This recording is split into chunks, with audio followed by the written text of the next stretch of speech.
श्री आपसे जानना चाहेंगे कि उदयपुर के नारायण सेवा संस्थान के कैलाश मानव जी ने एक पुस्तक लिखी जिसमें मीराबाई के बारे में आपका ये कहना है कि उन्होंने कुछ गलत शब्द उपयोग करे, जिसी को लेकर आज आपने प्रेस कॉन्फ्रेंस की। क्या पूरी बात है? आप मीराबाई के बारे में ऐसा क्या लिखा गया जो कि आपको उससे पीड़ा हुई? इसके साथ ही क्या आपको लगा कि मीराबाई को लेकर ये गलत टिप्पणी जो है उस किताब के अंदर की गई? प्रेस कॉन्फ्रेंस के माध्यम से क्या कहना चाहेंगे आप पूरी बात को? जैसे कि मैं आपको दिखाऊं, एक पुस्तक उन्होंने ये जो छापी है जिसका नाम श्रीमद् भागवत सेवा महापुराण अमृतम उन्होंने रखा। सर्वप्रथम तो इसका नाम ही विवादास्पद है, ये नाम ही नहीं रखा जा सकता। जिस प्रकार एक कवि अपनी कृति का नाम रखता है, एक पिता अपने पुत्र का नाम रखता है, उसी प्रकार एक कवि के द्वारा अपने ग्रंथ का नाम रखा जाता है।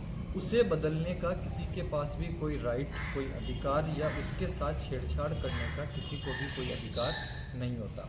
तो सर्वप्रथम तो ये नाम ही गलत लिख कर के ये भगवान व्यास का अपमान किया गया, श्रीमद् भागवत जी का अपमान किया गया, क्योंकि अपना व्यापारीकरण करने के लिए उन्होंने इस ग्रंथ का नाम इतर दिखाने के लिए भी अलग से और साथ में उनका काम भी चलता रहे, उन्होंने इसको अलग से दिखाने के लिए नया नाम उन्होंने इसका बनाया। अब इस नए नाम के ग्रंथ में उन्होंने क्या किया, पेज नंबर 248 के ऊपर में हमारी भक्तिमती परम आराध्या हमारी शिरोमणि भक्त माँ मीरा के बारे में उन्होंने एक बड़ी अभद्र, विवादास्पद और जो कहीं भी ऐतिहासिक दृष्टि से जिसका कोई स्थान नहीं है, इस तरह की एक टिप्पणी उन्होंने अपनी इस पुस्तक में करी। वो ऐसा लिखते हैं कि एक भांड साधु मीराबाई जी के पास में गया। भांड साधु, सबसे पहली बात तो मुझे प्रथम तो इस शब्द पे ही आपत्ति है कि भांड किसी जाति विशेष से संबंधित करके कह रहे हैं या किसी साधु से करके कह रहे हैं। या तो कोई साधु नहीं हो सकता अगर जाति विशेष में है, और अगर साधु है तो फिर जाति विषयक शब्द उसके साथ में नहीं हो सकता। तो आप किसी जाति का अपमान कर रहे हो या आप साधुओं को ही भांड बता रहे हो? तो वो ये कह रहे हैं कि एक भांड साधु गया और वो जाकर के माता जी से एक बात कहता है, वो कहता है कि भाई साहब मुझे गिरधर गोपाल ने प्रेरणा दी है, आज्ञा दी है, और मैं उस प्रेरणा से आपके पास में आया हूँ अड़क सड़क करने के लिए। इस पुस्तक में लिखा हुआ शब्द है। तो जब प्रथमतः मैंने अड़क सड़क सुना तो मेरे लिए भी ये शब्द थोड़ा सा नया था। मैंने कि शब्द का क्या मतलब है, पता किया तो पता चला कि अड़क सड़क का मतलब होता है शारीरिक संबंध। आज के इस 21वीं शताब्दी के आधुनिक युग में भी आप किसी भी स्त्री से, माता बहन से इस तरह के शब्द का प्रयोग करके बात नहीं कर सकते कि मैं आपके पास इसलिए आया हूँ। और वो बाईसा के पास जाकर के जो चित्तौड़ राजघराने की कुल परंपरा का मान सम्मान है, मेड़ता राज परिवार का जो गौरव है, भक्त परंपरा का जो गौरव है, जिनके चारों तरफ हजारों संत महात्माओं की मंडली बैठी है, उनसे वो जाकर के ये बात कह रहा है। तो प्रथमतः तो मुझे यही बड़ी एक दुखद एक बात लगी।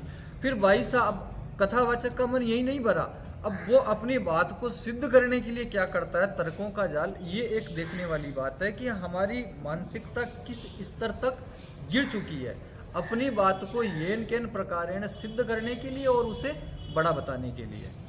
तो वो ये कहता है, भाई साहब उससे कहती है पलंग लगा देते हैं सभा मंडप के बीच में और बैठ जाते हैं। तब वो भाई साहब से कहता है कि स्त्री पुरुष का संग एकांत में करती है, सार्वजनिक और सबके बीच में तो ऐसा नहीं होता।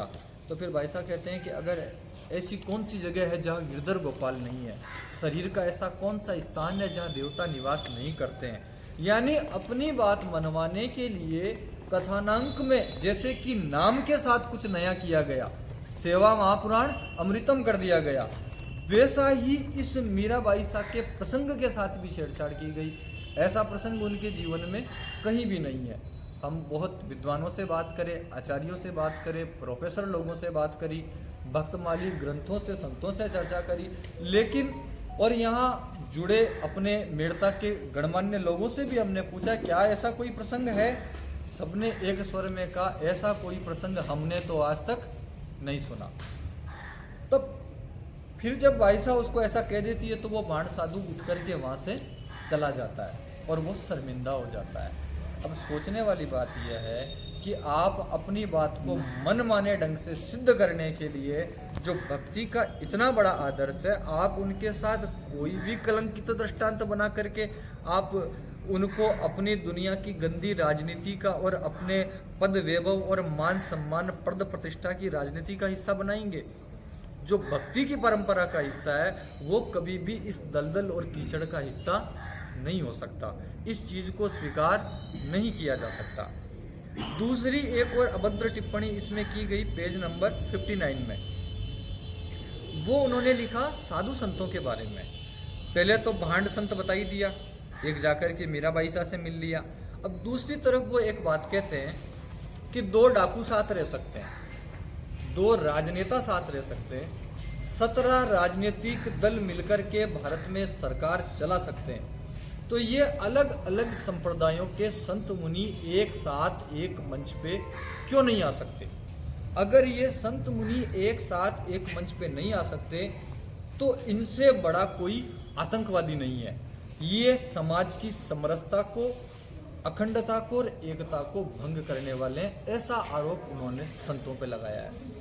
अब मैं पूछना चाहता हूं आप सबके माध्यम से, जब कभी भी संतों को एक साथ बुलाया गया, सनातन परंपरा के कौन से संत साथ नहीं आते?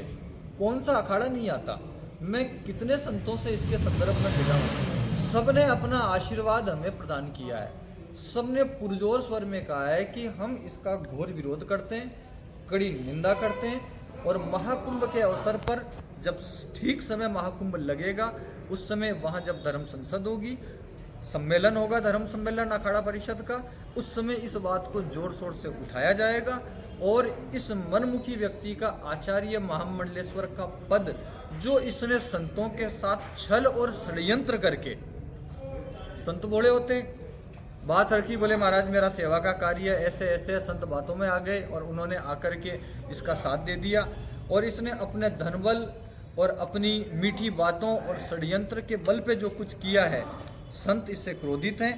पूरे भारत के बड़े बड़े जो भी मनीषी हमारे कई हैं, उनसे मैं व्यक्तिगत रूप से मिला हूँ, सब ने अपनी अपनी बात हमसे कही है और उन्होंने कहा है कि हम इसका आचार्य महामंडलेश्वर पद वापस लेंगे और इसके ऊपर में इसको संत परिषद से, अखाड़ा परिषद से और संतों के नाम से इसे वंचित किया जाएगा कि किसी भी संत परंपरा का, रामानंद संप्रदाय का, अणी अखाड़े का इससे कोई भी संबंध नहीं रहेगा। इस तरह की बातें संतों ने हमसे कही। तो ये कह रहे हैं कि संत मुनि एक साथ नहीं आ सकते, तो कब कौन से संत नहीं आए और कौन से संतों ने आतंकवाद के जैसी बात करी, ये तो कैलाश जी बताएं या ग्रंथ को लिखने वाले बताएं, या वो इस चीज को स्पष्ट करें कि ऐसा कब और कैसे हुआ। बाकी हमारे देखते तो ऐसा कभी भी आज तक नहीं हुआ। जब कभी भी बुलाया गया, पूरे सनातन के खट दर्शन की परंपरा, चाहे सन्यासी हो, चाहे उदासी हो, चाहे रामानंद हो, चाहे कबीर पंथ हो, चाहे राम से नहीं हो, वो सभी एक साथ एकजुट जब बुलाया जाता है सब आते हैं। सबकी अपनी अपनी व्यक्तिगत परंपराएं हैं, पूजाएं हैं, सब उसका पालन और निर्वहन करते हैं और सभी एक दूसरे की परंपरा का, प्रतिष्ठा का, पूजा का और उसके आराध्य का समान रूप से, समान आदर पूर्वक उसका अभिवादन और सम्मान करते हैं। तो हमारे अंदर तो इतनी एकता है, तो फिर किस प्रकार से खतरा है, किस प्रकार से क्या है, ये एक घोर विडंबना की बात है। संतों के लिए ऐसा का, और माँ मीरा तो हमारे संतों की शिरोमणि है, आदर्श है, हमारे राजस्थान का, मारवाड़ का गौरव है, हम ऐसा मानते हैं। हमारे मारवाड़ को राजस्थान में उनके नाम से किसी काल में, भक्ति काल में, मध्य काल में अपार प्रतिष्ठा और अपार सम्मान की प्राप्ति पूरे भारत में हुई माँ मीरा की वजह से। या तो हमें जाना जाता था राजस्थान को युद्ध घोष के लिए, वीरों के लिए। भक्ति में अगर किसी ने सर्वाधिक सम्मान हमें दिलवाया तो वो माँ मीरा ने दिलवाया। वो सह शरीर भगवान में समाहित हो गई। उनके लिए आप इस तरह की कोई व्यक्तिगत होकर के टिप्पणी करें जिसे बिल्कुल भी स्वीकार नहीं किया जा सकता। इसी उद्देश्य के साथ हम यहाँ आप सबके बीच आए और हम आप सबसे क्या मांग है बाकी, अब आपकी क्या मांग रहेगी सरकार से? ये वो अस्वीकार ही करते रहे कि उनका तो कोई संबंध ही नहीं है, ऐसा नहीं है, वैसा नहीं है। लेकिन जब उनके ज़्यादा चीज़ें बैठी और उनको लगा कि बात उनके नियंत्रण से बाहर है, तो उन्होंने हमारे को कई ढंग से दबाने की कोशिश और रोकने का, जो भी साम दाम दंड भेद मतिभ्रम जो उनसे हो सकता है उसके उन्होंने सर्वत्र सभी प्रयास अपनी तरफ से किए हैं, लेकिन हम उनके किसी भी प्रयास से ना दबने वाले हैं और ना ही हमें उनके किसी भी प्रयास का कोई भय है। महाराज एक आपसे और जानना चाहेंगे, क्या आगे की रणनीति रहेगी? आगे आपका अगर इसमें अगर कोई नहीं रहता तो आप आने वाले दिनों में क्या कदम उठाने वाले हैं? क्या ये पूरी बात जो है वो किस तरह से पूरी जरूर रूप से आप उठाने वाले हैं? मैं आपको यहाँ माँ मीरा की इस भूमि में हम बैठे हैं, हम चाहते तो ये वार्ता कहीं भी रामदया से हो सकती थी, लेकिन इस वार्ता के लिए इससे उपयुक्त कोई स्थान नहीं हो सकता। क्यों? मेरा यह मानना है कि ये राजस्थान के भक्ति की गंगोत्री है, जहाँ से भक्ति की गंगा का प्राकट्य हुआ। मेरा व्यक्तिगत रूप से इस स्थान के प्रति, माँ मीरा के प्रति, मेड़ता के प्रति बहुत अति विशिष्ट लगाव है, और ऐसा अभी से नहीं, इस वजह से नहीं, ऐसा मुझे नहीं पता किस वजह से है, मगर जब से होश संभाला तब से ऐसा ही है।